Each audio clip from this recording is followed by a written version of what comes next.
Assalamualaikum warahmatullahi wabarakatuh. Halo sahabat belajar matematika, selamat datang di seri pembelajaran evaluasi pembelajaran matematika. Pada video kali ini kita akan membahas tentang hakikat pengukuran, penilaian, dan evaluasi dalam pembelajaran matematika. Yuk kita pelajari bersama. Sebelum membahas satu persatu, kita pahami terlebih dahulu gambaran umumnya. Evaluasi pembelajaran merupakan proses sistematis yang dilakukan untuk mengetahui kualitas proses maupun hasil belajar siswa.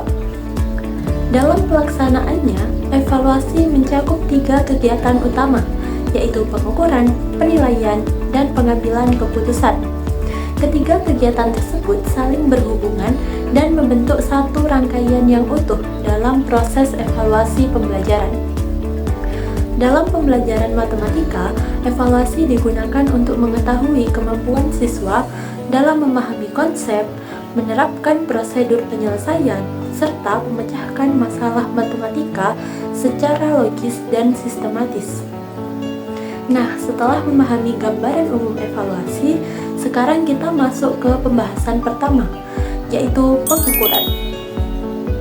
Pengukuran atau measurement merupakan proses pemberian angka terhadap suatu objek atau gejala berdasarkan aturan tertentu. Dalam pembelajaran, pengukuran digunakan untuk mengetahui tingkat pencapaian hasil belajar siswa melalui data kuantitatif berupa skor atau nilai. Hakikat pengukuran terletak pada sifatnya yang kuantitatif, artinya pengukuran hanya menghasilkan angka dan belum memberikan makna atau interpretasi terhadap angka tersebut. Sebagai contoh, seorang siswa memperoleh nilai 85 pada tes sistem persamaan linear 2 variabel atau SPLDV. Nilai 85 tersebut menunjukkan tingkat pencapaian siswa. Namun, angka tersebut belum dapat dijelaskan apakah siswa benar-benar memahami konsep secara mendalam atau hanya mampu menjawab soal tertentu saja. Lalu, sebenarnya apa tujuan dilakukan pengukuran dalam pembelajaran? Ada beberapa tujuan penting yang perlu kita pahami. Pertama, untuk mengetahui tingkat pencapaian hasil belajar siswa. Kedua, memperoleh data yang objektif mengenai kemampuan siswa. Dan yang ketiga, menjadi dasar dalam proses penilaian maupun evaluasi. Selain memiliki tujuan, pengukuran juga mempunyai peran yang sangat penting dalam pembelajaran. Pengukuran membantu guru memperoleh data hasil belajar siswa dan menjadi tahap awal dalam proses evaluasi pembelajaran. Tanpa adanya pengukuran, guru akan kesulitan memperoleh informasi yang objektif mengenai hasil belajar siswa. Nah, setelah memahami pengukuran, sekarang kita beralih ke pembahasan berikutnya, yaitu penilaian atau assessment. Kalau pengukuran hanya menghasilkan angka, maka penilaian merupakan proses yang memberikan makna terhadap angka tersebut. Secara umum, penilaian atau assessment merupakan proses mengumpulkan, mengolah, dan menafsirkan informasi mengenai hasil belajar siswa untuk mengetahui tingkat pencapaian kompetensi tertentu. Artinya, guru tidak hanya melihat berapa nilai yang diperoleh siswa, tetapi juga berusaha memahami bagaimana kemampuan siswa sebenarnya. Dalam pembelajaran matematika, penilaian tidak hanya melihat jawaban akhir yang benar atau salah. Guru juga memperhatikan langkah-langkah penyelesaian soal, kemampuan siswa dalam menjelaskan konsep, serta bagaimana siswa memecahkan suatu masalah matematika. Selanjutnya, mari kita bahas jenis-jenis penilaian yang sering digunakan dalam pembelajaran. Secara umum, terdapat 2 jenis penilaian, yaitu penilaian formatif dan penilaian sumatif. Penilaian formatif dilakukan selama proses pembelajaran berlangsung. Tujuannya untuk mengetahui perkembangan belajar siswa sekaligus memberikan umpan balik agar proses belajar dapat terus diperbaiki. Sebagai contoh, guru memberikan latihan atau kuis singkat setelah menjelaskan suatu materi. Sedangkan penilaian sumatif dilakukan pada akhir proses pembelajaran. Tujuannya adalah mengetahui tingkat pencapaian hasil belajar siswa secara keseluruhan setelah materi selesai dipelajari. misalnya melalui ulangan harian, ujian tengah semester, ataupun ujian akhir semester. Selain memiliki jenis yang berbeda, penilaian juga memiliki beberapa fungsi penting. Di antaranya adalah mengetahui perkembangan belajar siswa, memberikan umpan balik, memperbaiki proses pembelajaran, serta membantu guru menentukan tindak lanjut pembelajaran. Dengan adanya penilaian, guru dapat mengambil langkah yang tepat agar proses belajar menjadi lebih efektif dan sesuai dengan kebutuhan siswa. Nah, setelah memahami penilaian, sekarang kita akan mengenal dua sistem penilaian yang sering digunakan dalam pembelajaran. Yang pertama adalah penilaian acuan patokan atau yang biasa disingkat PAP. PAP merupakan sistem penilaian yang didasarkan pada standar atau kriteria tertentu yang telah ditetapkan sebelumnya. Artinya, hasil belajar siswa dibandingkan dengan standar kompetensi yang harus dicapai, bukan dibandingkan dengan hasil belajar siswa lain. Dalam pembelajaran matematika, PAP sering diterapkan melalui kriteria ketuntasan minimal atau KKM. Misalnya, pada materi fungsi kuadrat ditetapkan bahwa siswa dinyatakan tuntas apabila memperoleh nilai minimal 75. Apabila siswa telah mencapai nilai tersebut atau bahkan lebih tinggi, berarti siswa telah memenuhi standar kompetensi yang ditentukan. Selanjutnya, mari kita lihat apa saja ciri-ciri dari penilaian acuan patokan. PAP berorientasi pada pencapaian kompetensi menggunakan standar tertentu sebagai acuan, tidak membandingkan hasil antar siswa, serta menekankan ketuntasan belajar.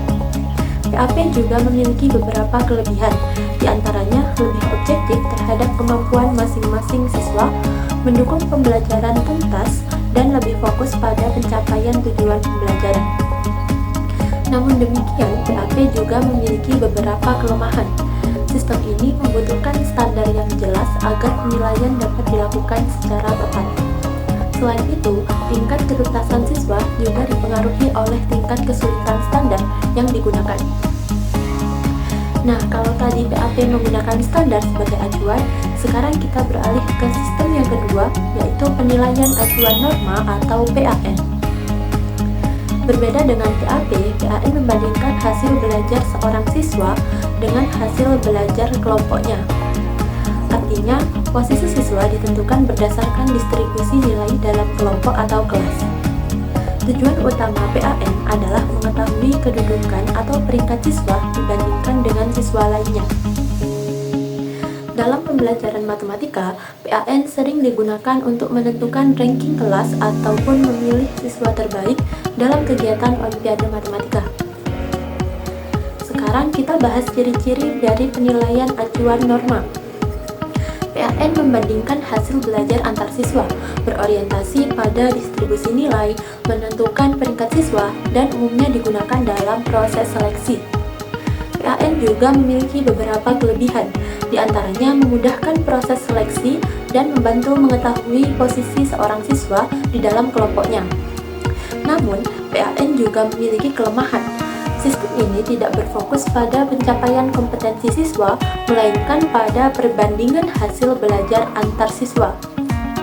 Selain itu, hasil yang diperoleh juga sangat dipengaruhi oleh kemampuan kelompok secara keseluruhan. Setelah memahami pengukuran dan penilaian, sekarang kita masuk ke konsep yang lebih luas, yaitu evaluasi. Evaluasi merupakan proses sistematis yang mencakup kegiatan pengukuran dan penilaian untuk menentukan keputusan mengenai kualitas pembelajaran maupun hasil belajar siswa. Dengan kata lain, hakikat evaluasi terletak pada proses pengambilan keputusan berdasarkan data hasil belajar siswa. Nah, kalau kita kaitkan dengan pembelajaran matematika, evaluasi tentu tidak hanya melihat apakah jawaban siswa benar atau salah, guru juga perlu memperhatikan bagaimana cara siswa berpikir dalam menyelesaikan suatu masalah. Misalnya, apakah siswa mampu menggunakan penalaran yang logis, menghubungkan konsep-konsep matematika, menjelaskan alasan dari setiap langkah penyelesaian, serta memilih strategi yang tepat ketika menghadapi suatu soal berikutnya. Sampai di sini mungkin muncul pertanyaan, apa sebenarnya perbedaan antara tes, pengukuran, asesmen, dan evaluasi? Keempat istilah ini memang saling berkaitan, tetapi memiliki fungsi yang berbeda. tes merupakan alat yang digunakan untuk memperoleh data hasil belajar siswa. Setelah siswa mengerjakan tes, hasilnya kemudian diberikan skor. Proses pemberian skor inilah yang disebut sebagai pengukuran. Selanjutnya, hasil pengukuran tersebut dianalisis dan diinterpretasikan untuk mengetahui kemampuan siswa. Tahap ini disebut sebagai asesmen atau penilaian. Kemudian, berdasarkan hasil asesmen tersebut, guru menentukan keputusan pembelajaran. Misalnya, memberikan remedial, pengayaan, atau memperbaiki strategi mengajar. Inilah yang disebut sebagai evaluasi. Kalau disusun dalam satu alur, urutannya adalah sebagai berikut. Tes menghasilkan data, data tersebut diukur sehingga menjadi skor. Skor kemudian diinterpretasikan melalui asesmen, dan hasil asesmen digunakan dalam evaluasi untuk mengambil keputusan pembelajaran. Supaya lebih mudah dipahami, mari kita lihat contoh sederhana dalam pembelajaran matematika. Seorang guru memberikan soal mengenai sistem persamaan linier dua variabel atau SPLDV kepada siswa. Soal yang diberikan tersebut merupakan tes. Setelah dikerjakan, seorang siswa memperoleh nilai 80. Nilai 80 inilah yang merupakan hasil pengukuran. Selanjutnya, guru mengamati bahwa siswa masih melakukan kesalahan ketika menggunakan metode eliminasi. Kegiatan menganalisis kesalahan tersebut merupakan asesmen, karena guru sedang menafsirkan hasil belajar siswa, bukan sekedar melihat nilainya saja. Berdasarkan hasil analisis tersebut, guru kemudian memutuskan untuk memberikan pembelajaran remedial agar siswa lebih memahami materi. Nah, keputusan memberikan remedial inilah yang disebut sebagai evaluasi.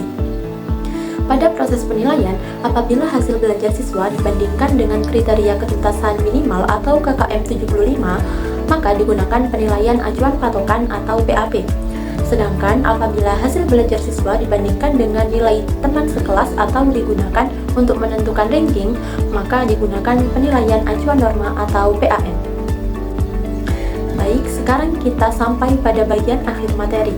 Dari pembahasan yang telah dipelajari, dapat disimpulkan bahwa pengukuran, penilaian, asesmen, tes, dan evaluasi merupakan konsep yang saling berkaitan, tetapi masing-masing memiliki fungsi yang berbeda. Pengukuran menghasilkan data kuantitatif berupa skor atau nilai, penilaian atau asesmen memberikan makna serta interpretasi terhadap hasil belajar siswa, sedangkan evaluasi menggunakan seluruh informasi tersebut sebagai dasar dalam pengambilan keputusan pembelajaran. Kita juga telah mempelajari dua sistem penilaian, yaitu penilaian acuan patokan atau PAP dan penilaian acuan norma atau PAN. PAP berorientasi pada pencapaian kompetensi berdasarkan standar yang telah ditentukan, sedangkan PAN berorientasi pada perbandingan hasil belajar antar siswa dalam suatu kelompok. Oleh karena itu, guru perlu memahami seluruh konsep tersebut agar proses evaluasi pembelajaran matematika dapat dilaksanakan secara objektif, sistematis, berkesinambungan, dan benar-benar sesuai dengan tujuan pembelajaran. Baik Sobat Belajar Matematika, itu tadi pembahasan kita pada video kali ini. Semoga materi tentang hakikat pengukuran, penilaian, dan evaluasi dalam pembelajaran matematika dapat membantu menambah pemahaman kita mengenai proses evaluasi dalam pembelajaran. Semoga bermanfaat dan sampai jumpa pada pembelajaran berikutnya. Wassalamualaikum warahmatullahi wabarakatuh.